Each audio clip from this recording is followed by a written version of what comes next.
오늘 본문에 앞서 마가복음 11장에 보면 예수님이 예루살렘 입성을 앞두고 열매 맺지 못하는 무화과 나무를 저주하시는 장면을 전하고 있습니다. 즉 잎사귀만 무성하고 열매 맺지 못하는 무화과 나무를 보시고 이제부터 영혼까지 내게서 열매를 따먹지 못할 것이라고 저주하십니다. 그리고 곧바로 예루살렘 성전에 들어가셔서 성전 안에 장사치들의 좌판을 둘러 엎으시면서 당신들은 만민이 기도하는 집을 강도의 소굴로 만들어버렸다고 분노하십니다. 그리고 성 밖으로 나가셔서 다음날 아침 전날 저주하셨던 그 무화과 나무가 뿌리채 마른 것을 제자들과 함께 확인하는 장면이 소개되고 있습니다. 이스라엘 성전 시대의 종말을 예언하시는 예수님을 마가가 이처럼 생생히 전하고 있습니다. 그리고 오늘 본문에서 예수님은 무화과 나무의 비유를 배우라고 말씀하십니다. 그 성전 시대의 종말이 과연 언제쯤 올 것인지에 대한 예수님의 예고입니다. 즉, 무화과 나무의 가지가 연하여지고 잎사귀를 내면 여름이 가까워지듯이 멸망에 가증한 것이 서지 못할 곳에 선 것을 보거든 바로 그때가 유대에 있는 모든 사람들이 뒤를 돌아보거나 물건을 챙길 틈도 없이 즉시 도망가야 할 때라고 경고하십니다. 역사가 요세푸스에 따르면 예수님의 이 예언대로 주후 70년 예루살렘 성이 로마군에 포위당했을 때의 참상을 다음과 같이 전하고 있습니다. 굶주림에 지친 사람들이 자기 자식을 잡아먹고 더러운 음식 찌꺼기와 조금의 이득을 위해 서로 싸우고 침입한 로마 군대의 손에 죽은 유대인보다 같은 유대인의 손에 죽은 유대인이 더 많았던 끔찍한 사건이었다 라고 술회하고 있습니다. 예수님은 당신을 따르는 제자들이 이런 참상과 비극을 당하지 않도록 도망가기를 원하셨던 것입니다. 여기서 멸망에 가증한 것이 서지 못할 곳에 선 것을 본다는 것은 이방인 군대, 즉 로마군이 성전을 점령하는 때임을 알 수 있습니다. 역사적으로 예수님 이전 기원전 167년경에 안티오쿠스 에피파네스라는 이름의 헬라, 즉 그리스 통치자가 예루살렘에 있는 유대인 성전의 번제단 위에 제우스 제단을, 그리스 신이죠, 제우스 제단을 세웠다고 합니다. 그는 또한 예루살렘 성전의 제단에서 돼지로, 이스라엘 사람들이 그토록 싫어하는 돼지로 희생제사를 바쳤고 그 사건이 멸망에 가증한 것으로 알려져 왔습니다.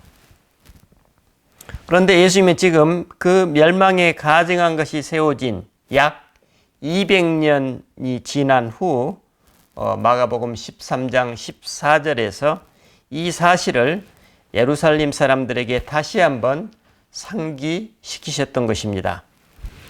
따라서 예수님은 머지않은 장래에 파괴된 예루살렘 성전에서 로마군에 의해 자행될 또 다른 멸망에 가증한 것에 대해 경고하고 계심을 알 수 있습니다. 즉 이번에는 로마군에 의해 하나님의 성전을 이방신을 섬기는, 그 숭배하는 곳으로 바꾸는 가증한 일을 예고하고 계심을 알 수 있습니다. 예수님은 마가복음 11장에 열매 맺지 못하는 무화과 나무의 종말이 언제, 어느 때 오는지에 대한 답변으로서 무화과 나무 가지가 연하여지고 잎이 날 때가 바로 그때인데, 그것은 이방인이 예루살렘과 성전을 파괴하고 점령할 때라는 것입니다. 이스라엘 백성에게는 이때가 곧 성전 시대의 종말과 함께 그때까지 이스라엘 민족이 지켜오던 삶의 방식에 종말이 다가오는 징조라고 말씀하셨습니다. 즉, 예수님이 마가복음 12장에 악한 소작농의 비유에서 말씀하신 대로 포도원 주인이 포도원을 그들로부터 빼앗아서 다른 사람들에게 넘겨버리는 일이 역사 속에서 실제화된 것입니다. 그런데 아이러니한 것은 포도원을 넘겨받은 그 다른 사람들이 누구입니까? 그렇습니다. 참으로 역설적이게도 그 사람들 중에는 그 거룩한 곳 성전을 짓밟았던 이방인들, 이교도들의 군대도 포함된다는 사실입니다. 참으로 엄청난 얘기입니다. 그리고 그 일은 예고하신 대로 예수님 이후 한 세대 안에 실제로 이루어졌습니다. 예수님 당대의 대다수 이스라엘 백성들은 예수님의 메시지를 거부하면서 자신들의 종말을 맞았던 것입니다. 그래서 예수님은 천지는 없어지겠으나 내 말은 없어지지 아니하리라 하고 화건하셨습니다. 하지만 예수님은 그때의 정확한 일자와 시간은 오직 성부 하나님만이 아신다고 말씀하십니다. 그때가 언제일지의 문제는 하나님께 맡기라는 의미입니다. 그렇다면 본문은 종말의 시대, 즉 성령의 시대를 살아가고 있는 오늘 우리들에게 어떤 메시지를 전해주고 있을까요? 예수님은 본문 29절에서 이런 일이 일어나면 인자가 가까이 곧 문 앞에 이르러 서 계실 것이다. 또 이 말은 모든 사람들에게 하는 말이라고 말씀하셨습니다. 바로 여기에 오늘 우리를 향한 예수님의 메시지가 담겨 있다고 볼 수 있습니다. 그래서 예수님은 본문 33절로 37절에서 다음과 같이 말씀하십니다. 주의하라, 깨어 있으라. 그 때가 언제인지 알지 못함이라. 가령 사람이 집을 떠나 타국으로 갈 때에 그 종들에게 권한을 주어 각각 사물을 맡기며 문지기에게 깨어 있으라 명함과 같으니 그러므로 깨어 있으라. 집 주인이 언제 올는지 혹 저물 때일는지 밤중일는지 닭 울 때일는지 새벽일는지 너희가 알지 못함이라. 그가 호련히 와서 너희가 자는 것을 보지 않도록 하라. 깨어 있으라. 내가 너희에게 하는 이 말은 모든 사람에게 하는 말이니라. 어떻습니까? 주의하라, 깨어 있으라. 그때가 언제인지 알지 못함이라는 이 구절은 당시 초대 교회에서 마라나타, 이게 주께서 오십니다. 우리 주께서 임하시느니라라는 뜻이라고 합니다. 그 마라나타라는 인사말을 자주 사용했다는 사실에서 미루어 알 수 있듯이 곧 종말이라는 아주 큰 일이 일어날 것이고 그 때가 곧 올 것이다 라는 생각을 마음속에 늘 품고 있었다고 합니다. 사도 바울도 바로 이런 맥락에서 그의 서신서 곳곳에서 특별히 데살로니가 전서 후서를 보면 그게 아주 강력하게 나와 있죠. 그 서신서 곳곳에서 임박한 심판과 종말의 때를 강조했음을 이해할 수 있습니다. 그런데 우리와는 다르게 하나님께는 하루가 천년 같고 천년이 하루 같을 수 있기 때문에 오늘날 신학자들은 임박한 심판과 종말론 대신 연기된 심판과 연기된 종말론을 주장하고 있습니다. 그러므로 신앙인들은 연기된 심판과 종말론에 따라 삶을 안일하게 살아갈 것이 아니라 늘 주의하고 깨어 있어야 함을 알 수 있습니다. 사실 오늘 우리 신앙인들도 이런 맥락의 연장선에서 하루하루를 살아가고 있습니다. 주후 70년경 예루살렘 성전에 임했던 심판은 어쩌면 앞으로 있을 심판의 예고편으로 볼 수 있음을 암시하고 있습니다. 하지만 이제후로는 어떤 징조도 어떤 사전 경고도 주어지지 않을 것이기 때문에 그야말로 말 그대로 주의하고 깨어있는 방법 외에 달리 방법이 없다는 것을 알 수 있습니다. 그러므로 우리는 이를 단지 소극적이고 부정적인 의미에서 이 경고를 불길한 마음으로 받아들일 것이 아니라 그 심판과 종말이 연기되고 있기 때문에 오히려 나의 삶, 나의 구원을 더 온전히 할 수 있는 기회로 삼으라는 메시지로 이해할 수 있습니다. 그렇다면 우리는 어떻게 우리에게 주어진 시간과 삶을 내 구원을 더 온전히 할 수 있는 기회로 삼을 수 있을까요? 에베소서 5장에서 사도 바울이 세월을 아끼라, 때가 악하니라 라고 역설하고 있듯이 세월을 아끼는 것입니다. 그러면 구체적으로 우리는 어떻게 세월을 아낄 수 있을까요?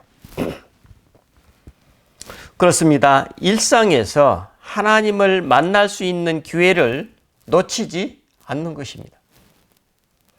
늘 주의하고 깨어 있어서 일상의 삶 속에서 그분의 때를 잘 포착하는 것입니다. 왜 이렇게 말할 수 있을까요? 우리는 사실상 그 때가 언제인지 잘 알지 못합니다. 이는 우리가 그리스도를 만날 때는 사람마다 다 다를 뿐만 아니라 그 계기나 통로도 다릅니다. 즉, 그 때가 우리 일상의 삶에서 언제, 어디에서일지 알 수 없다는 의미입니다. 이 말은 또한 역으로 우리가 그리스도를 만날 수 있는 기회들이 언제, 어디에서나 열려 있다는 것입니다. 단지 그때, 그곳에서 내가 얼마나 그리스도께 깨어 있느냐에 달려 있다고 볼 수 있습니다.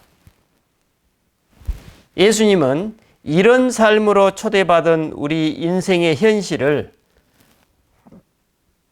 오늘 본문에서 종의 삶으로 비유하십니다. 가령 사람이 집을 떠나 타국으로 갈 때에 그 종들에게 권한을 주어 각각 사물을 맡기며 문지기에게 깨어있으라 명함과 같으니 그러므로 깨어있으라. 집주인이 언제 올는지 혹 저물 때일는지 밤중일는지 닭 울 때일는지 새벽일는지 너희가 알지 못함이라. 여기서 종에게 있어 그분의 때란 무엇을 의미하고 있습니까? 그렇습니다. 우리 인생에게 있어 그분의 때는 어느 특정한 시각이 아니라 누구나 어디에서나 열려있는 언제나입니다. 우리는 그 때가 내가 수명이 다해갈 때인지 혹은 질병이나 사고를 당할 때인지 아니면 말 그대로 우주적 종말의 때인지 알 수 없기 때문입니다. 그래서 예수님은 그가 호련히 와서 너희가 자는 것을 보지 않도록 깨어 있으라 하고 재차 경고하십니다. 하루가 천년 같고 천년이 하루 같은 하나님을 생각하면 우리에게 있어 하나님의 때, 종말의 때는 매 순간순간이 바로 잠재적 그때임을 알 수 있습니다. 그러므로 세월을 아껴서 오늘 나의 구체적인 일상의 삶 하나하나 속에 내가 그리스도를 받아들이기에 가장 좋은 때라는 것입니다. 그러므로 그 때가 언제인지 알지 못한다는 말씀은 내 일상의 삶에서 그리스도를 만날 수 있는 기회를 놓치지 말라는 메시지입니다. 바로 이것이 세월을 아끼는 삶입니다. 나의 삶이 이처럼 진행된다면 언제 어디에서 그 때를 만나든 우리에게 문제가 되지 않을 것입니다. 왜냐하면 우리는 이미 평소에 그리스도와 친밀한 관계를 누리고 있을 것이기 때문입니다. 어느 중세의 수도자 이야기입니다. 그분은 수도자로서 매일 어떻습니까? 최소한 7차례, 심지어는 8차례 기도 시간과 또 하루에 한 차례 이상의 예배를 드리는 일과를 살아가고 있었겠죠. 그 와중에 최소 하루에 3차례에 걸쳐서 자기 자신의 삶을 돌아보는 성찰기도 시간을 가졌다고 합니다. 증언에 따르면 그분은 거의 실시간으로 그리스도의 임재 속에 머물렀다는 것입니다. 그런데 놀라운 것은 당시에 수천 명을 돌보는 수도회의 책임자로서 그 복잡하고 분주한 일상을 보내면서 그런 하나님과 동행의 삶을 살았다는 것입니다. 여러분, 오늘 나는 내 삶에 주어진 시간을 어떻게 보내고 계십니까? 내가 늘 깨어있기 위한 나의 노력은 무엇이고 오늘 문 앞에 서 계신 그리스도께서 나의 집으로 들어오실 수 있도록 내가 조치를 취해야 할 부분은 무엇입니까? 그렇습니다. 그 수도자처럼 내 매일의 내외적 일상을 그리스도 앞에 개방하는 것입니다. 다시 말하면 매일 기도하고 묵상하고 또한 성찰하는 것입니다. 그리고 나를 향한 그분의 자비와 사랑을 받아들이고 그분 안에 머물려고 애쓰는 것입니다. 내 삶의 영역에서 그리스도의 사각지대를 하나씩 하나씩 줄여나가는 것입니다. 그래서 그리스도와 나의 관계를 흐트러뜨리려는 부분이 어디인지, 그리스도와 생기 있는 교감을 위해 나의 헌신과 분발이 필요한 부분이 어디인지 더 분별하여서 알아차리는 것입니다. 또한 그에 걸맞는 행동과 삶, 즉 실천으로 나아가는 것입니다. 이런 기도의 삶을 통해서 끊임없이 그리스도와 나의 관계에 아직 장애로 남아있는 어떤 영역을 알아차리고 그 장애를 실질적으로 풀어나가는 것입니다. 이런 삶의 때, 그 날이 곧 오늘 나의 그때입니다. 그 날이 내 종말의 날입니다. 몇 주 전에 말씀드렸다시피 우리는 현재 나의 삶을 통해서 나의 종말을 살고 있고 나의 죽음을 통해서 내가 살아온 삶을 드러내기 때문입니다. 그러므로 주의하여 깨어있는 삶이란 하나님을 만날 만한 기회를 나의 일상에서 놓치지 않는 삶입니다. 일상에서 하나님을 만날 만한 때를 놓치지 않는 삶이란 어떤 방식으로 구체화, 일상화 될 수 있을까요? 예를 들어 봅시다. 내가 어느 날 TV 뉴스에서 우연히 내가 지금 남몰래 합법적이지 않는 삶을 저지르고 있는 사건과 유사한 그런 뉴스를 보았다고 칩시다. 어떤 메시지인가요? 하나님께서 넌지시 나에게 그 뉴스를 통해서 그 잠재적 위험성을 일깨워 알려주시는 방법입니다. 나와 뉴스가 분리된 게 아니라는 얘기입니다. 우리는 뉴스를 통해서 수많은 사건과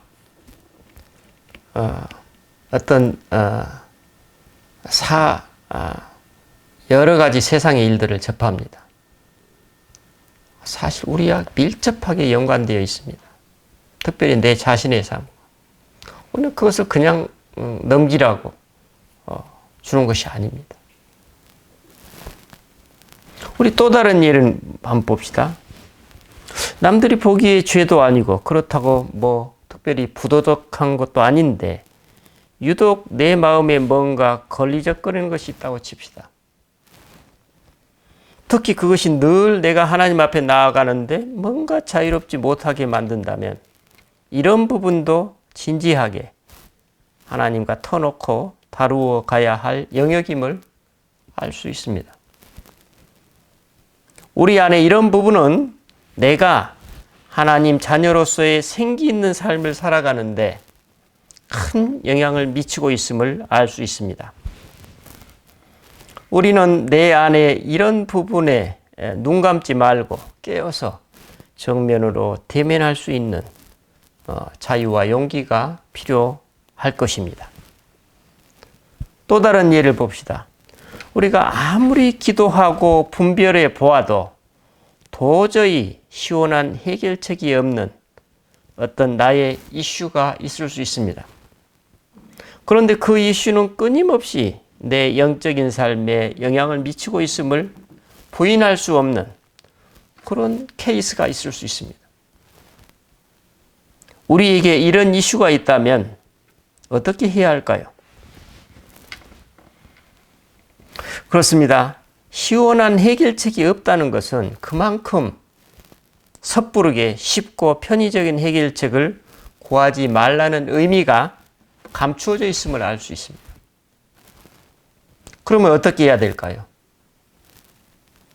어쩌면 하나님께서는 그 이슈 자체를 통해서 우리를 당신 곁으로 더 성숙한 사람으로 이끌고 계심을 알 수 있습니다. 이런 경우 우리는 그 이슈 자체가 내 기도와 묵상과 성찰의 영역에서 제외되지 않도록 유의하기만 하면 됩니다.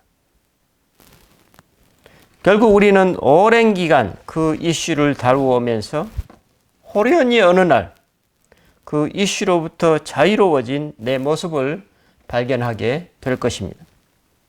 그리고 무엇보다도 그 이슈를 다루어온 전 과정을 통해 그 이슈 자체보다도 훨씬 더 큰 선물, 훨씬 더 소중한 하나님의 은총을 경험하게 됩니다. 이 외에도 우리는 일상에서 어떤 사람들을 만날 때, 또 나에게 맡겨진 어떤 일을 처리할 때, 내 하루의 어떤 루틴 속에서 하나님이 우리 마음에 파동을 일으키시며 넌지시 우리를 부르시는 그분의 손길을 감지할 수 있습니다. 오늘 본문에서 깨어 있으라는 예수님의 이 말씀은 어떤 특정 부류의 사람들에게 하시는 말씀이 아니라 모든 사람, 즉 오늘 나에게 하시는 말씀이라고 강조하고 계십니다. 하지만 이와 같이 깨어있는 삶이 어디 쉽습니까? 말씀에서 예수님은 이와 같이 깨어있는 삶을 살아가는 사람을 일컬어 주인을 기다리는 종으로 비유하고 계십니다. 우리 신앙인은 내가 내 자신의 주인이 아니라는 것입니다. 내가 내 삶의 주인이 아니라는 것입니다.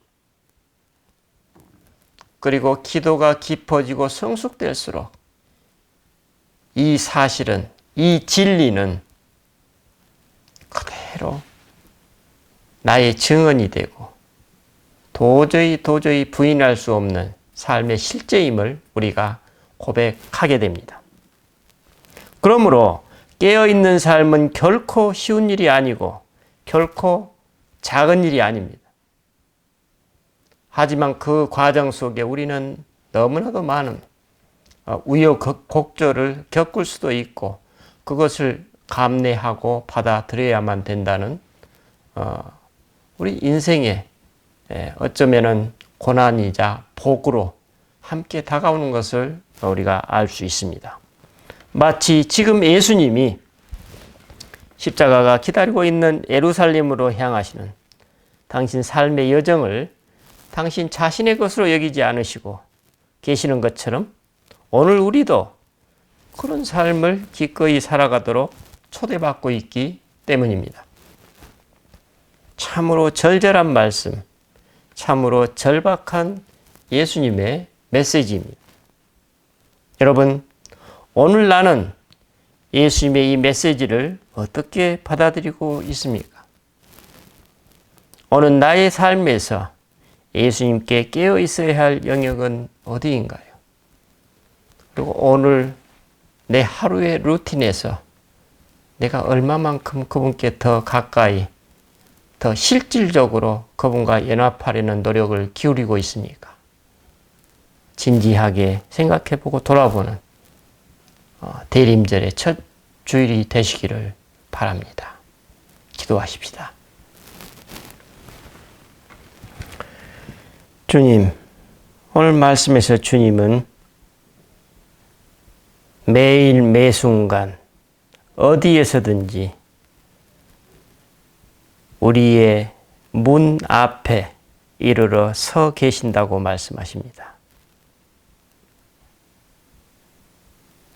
주님, 우리가 이 사실에 내 마음의 문을 열고 하루하루 순간순간을 맞이할 수 있도록 복을 주시옵소서. 주님, 우리가 깨어있는 이 시간에 내 시간을 어디에 사용하고 있는지, 나의 관심이 어디에 있는지 잘 성찰해 볼 수 있도록 도와주시고, 그 내가 살아가고 있는 삶의 내용 속에서 그리스도의 넌지탄 부르심은 어디에 있는지, 또 그런 부르심에 대한 내 자신의 응답은 어떤지 잘 살펴보게 하셔서 그때 주님께 내 마음을 열므로써 그때가 곧